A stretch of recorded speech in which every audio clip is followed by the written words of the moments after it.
It looks kind of nice. It's like a giant park apparently, but it's also a place that used to have the residence of a really powerful guy here in Ukraine.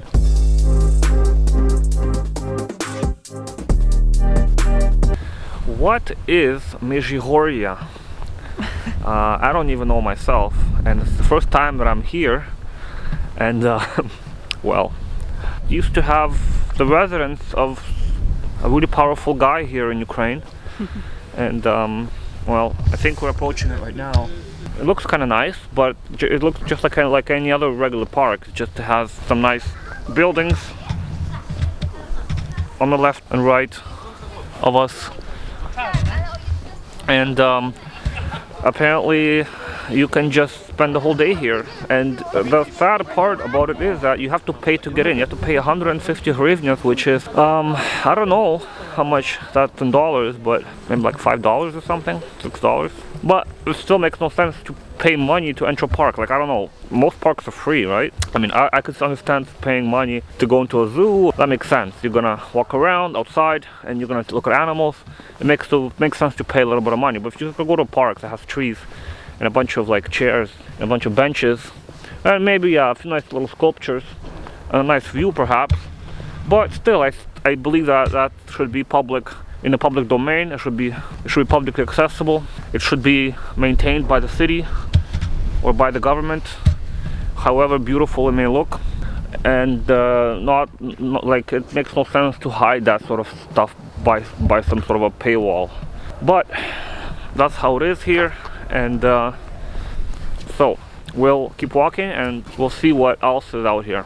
Hey guys, how's it going? I'm in the bottom of this pit. It's a giant pit that I'm surrounded by these walls, and there's a statue right above me. Whoa!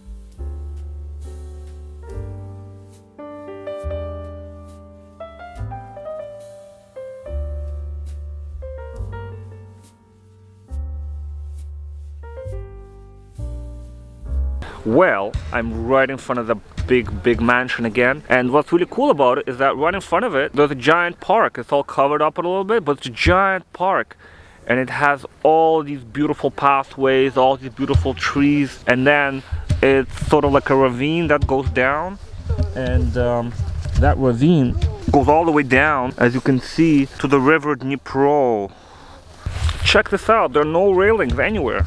I don't see railings here, and I don't see any railings up there either. Now I'm right at the foot of the, well, not at the foot, but somewhere in between the foot of the mountain and the top of the building, and where the building is. So now this really cool place where you have a cool little bridge and like a nice little staircase that I'm gonna go down on, and I hope I don't fall. Because there's only one railing. Yeah, I mean, it's not so bad, because up there were no railings at all. Look at that, there's no railings. So if you fall up there, you know, that's it. I mean, it is definitely strange that there are no railings. I mean, look at it. Where are the railings?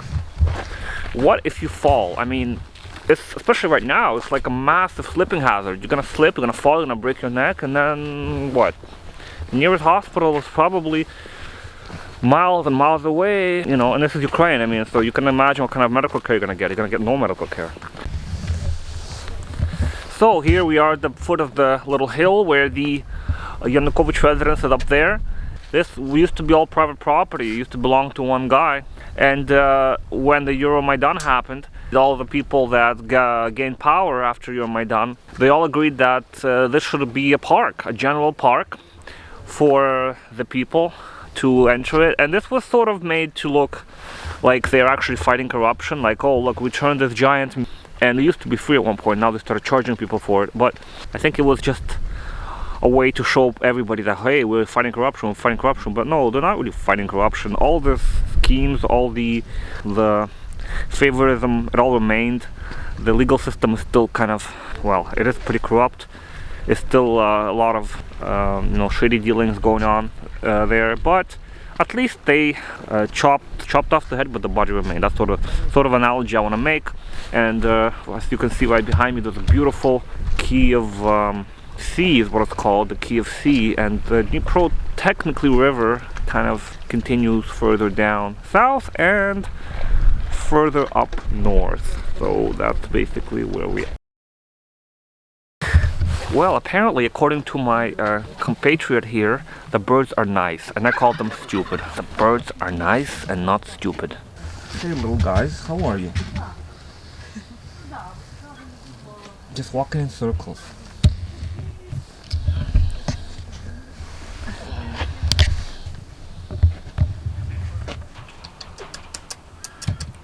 I don't have a bread for these birds. Just walking around in circles.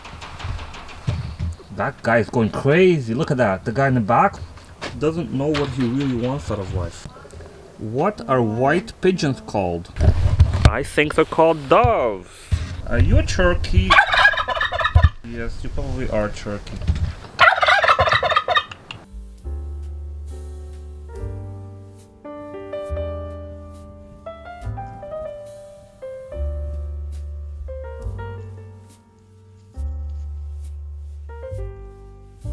So it looks like I actually found a warm place. It's freezing here. It's freezing here, but there's a little pond. And on this little pond, you have a beautiful swan. Check it out. Ooh. And it's like probably scratching itself or something. I don't know. And it seems to me that there's this like thing that looks like a boat behind me. There's a boat. And a boat, a strange boat, it's shaped like a boat. So I don't know the point of it. But thankfully, there is a place where you can actually get some food.